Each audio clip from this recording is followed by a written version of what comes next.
wrestling fans, guys, Clash at the Castle today. We all came in to this pay-per-view watching it, thinking one of two things. One of two things. Are they going to end the 2-year title reign of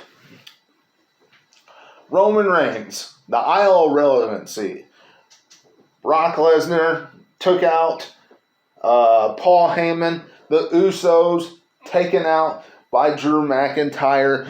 Guys, listen, were they going to take out the Isle of Relevancy by Drew McIntyre capturing the undisputed WWE Universal Championship?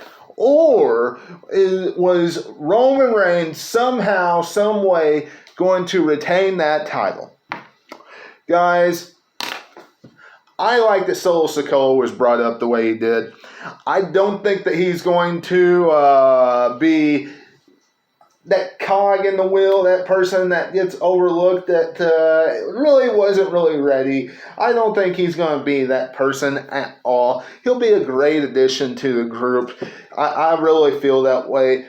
Solo Sikoa added to the bloodline makes completely sense. Solo Sikoa helping Roman Reigns retain the undisputed WWE Universal Championship at Clash at the Castle. You know, WWE didn't go with what they did at SummerSlam 1992 when the British Bulldog beat Bret the Hitman Hart for the IC strap, which also was instant classic. This match was a knockdown, drag-out affair. One that if you had not watched Clash at the Castle, go back and watch Roman Reigns versus Drew McIntyre. I would advise you to do that. I advise you to watch Seth Rollins versus Matt Riddle and Gunther versus Sheamus. Those three matches are the ones that really stood out as far as wrestling is concerned, okay? As far as wrestling is concerned, those three are the ones that really stood out the most, all right? But Roman Reigns versus Drew McIntyre, wrestling fans, definitely a great way to end Clash at the Castle. His reign continues. Now, do I think that he needs to keep that title to WrestleMania? If he's going to face The Rock, no. If he is going to face Cody Rhodes or someone like that, sure, why not? Have Cody Rhodes or someone else take down the tribal chief, because it will help them a lot more than it will help Drew McIntyre. Definitely 100% about that. But wrestling fans, before we move on with this review of Clash at the Castle, you all remember to become a subscriber today. Hit that subscribe button and hit that bell for all notifications. Follow me on Facebook at Wrestling 1988. Takes you directly to the Wrestling with Webby Facebook page. Wrestling fans, go back and check out anything you missed. It's all on the homepage right now. If you're one of the 413 subscribers to the channel right now, thank you very much. And if this is your first time tuning in to the channel, thank you for jumping on board with me right here on YouTube. Now let's get back to the review, shall we? Edge and Rey Mysterio defeated Judgment Day. We all knew this was going to happen. We knew that they were going to send the fans home happy in this matchup, because Rey and Edge are the legends, hometown type.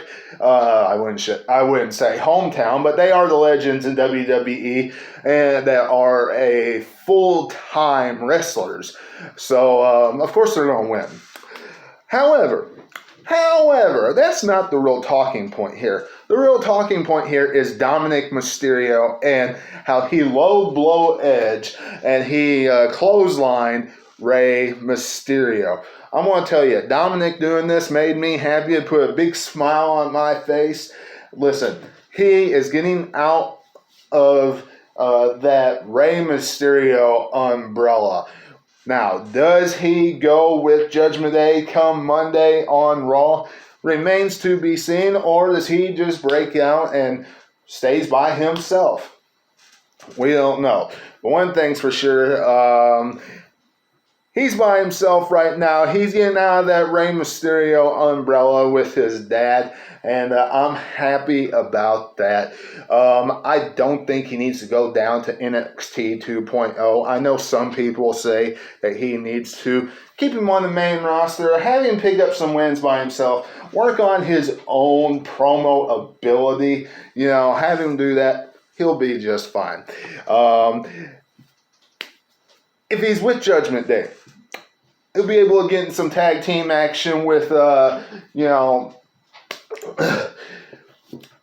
Finn Balor, Damian Priest, it'll be that. And then he'll be able to actually have singles matches and hopefully wins with all that. Maybe they'll treat Judgment Day a little bit better. Seth Rollins and Riddle squared off one-on-one. I absolutely have been really enjoying this feud on Monday Night Raw. One of the highlights on Monday Night Raw. Actually, one of the reasons that I tune in to Raw on a weekly basis.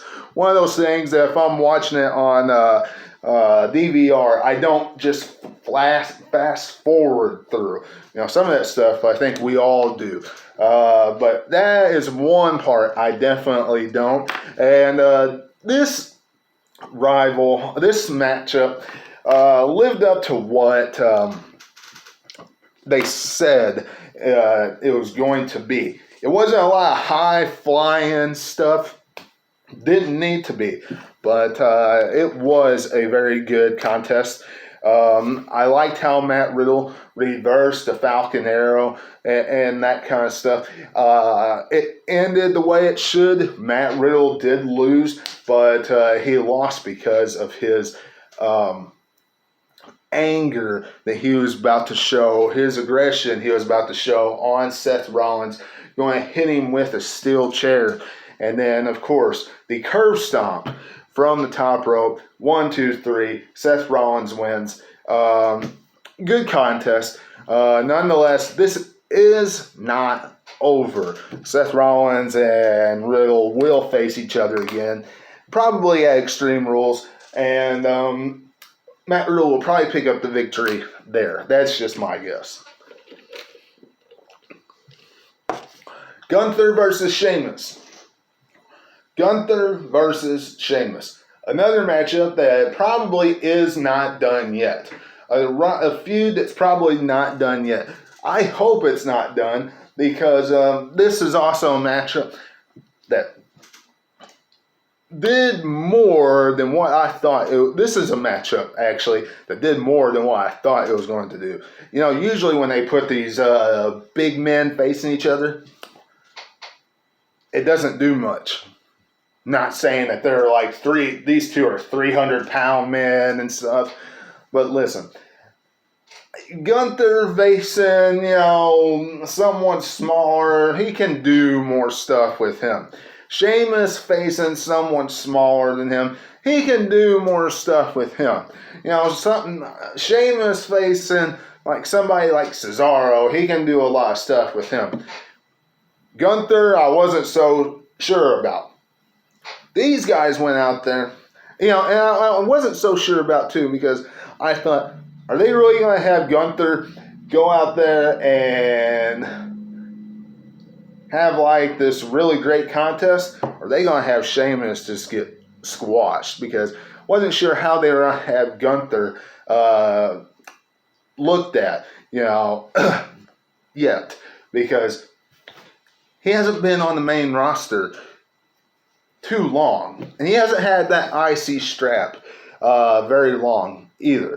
But Sheamus and Gunther went out there and they put on a tremendous contest, a great second matchup for Clash at the Castle. And I would love to see those two go at it again. Not saying I want to see it go months, and months. But if we got one more match out of that, maybe put a stipulation on it, not just for the IC strap. Hey, by all means, you'll get me watching that. Liv Morgan defeated Shayna Baszler to retain the SmackDown Women's Championship. Didn't surprise me too much at all. I'm happy that Liv Morgan was victorious, honestly, because, hey, listen, Liv Morgan, I think, needed to win this title. Win this matchup. And WWE, in some ways, they're just giving her a longer title reign than, hey, she's just a nobody, and we're going to have her keep it, about a month and a half. I'm glad that they didn't treat a title reign like that she's just a nobody. Now, Shayna Baszler, listen, you can still use her. Ronda Rousey's been doing all this stuff, trying to get involved in all this crap and this and interrupting and stuff. Why don't you have Shayna Baszler and Ronda Rousey face each other coming up? Shayna Baszler can get mad and all this stuff about getting in the way and all this crap. Besides, Ronda Rousey doesn't need to be in a title matchup every single feud that she's in. Ronda Rousey doesn't need to be in a title matchup every match that she's in. She can face somebody else. And Shayna Baszler versus Ronda Rousey is something that all of us legit want to see. Make it happen, WWE. Triple H, make it happen. That's all I can say. And finally, Bayley, Dakota Kai, and Io Sky defeated Bianca Belair, Alexa Bliss, and Asuka. No surprise here whatsoever. Bayley picked up the victory, pinned Bianca Belair. Didn't surprise me a bit. Not one bit, because quite frankly, they've been on a tremendous roll as of late, since SummerSlam. And who is going to take Bianca Belair down? There's nobody on the roster right now that can except Bayley. Bayley will be the one to do it. This was the setup for Bayley to do it. She got her number one contender spot by pinning her. They'll build it up that way come Monday or the week after. They got 5 weeks to build that up. Somehow, some way, they will tie today into her being number one contender. Bayley, sooner rather than later, will be the next Raw Women's Champion. Guys, hope you've enjoyed this review of Clash at the Castle. Solo Sikoa on the main roster now. Seth Rollins defeated Matt Riddle. Dominic Mysterio on his own. Liv Morgan retained, Gunther retained, and Bayley pretty much number one contender for the Raw Women's Championship. We can see that coming down the road, 100%. Wrestling fans, y'all let me know what you're thinking in the comments below.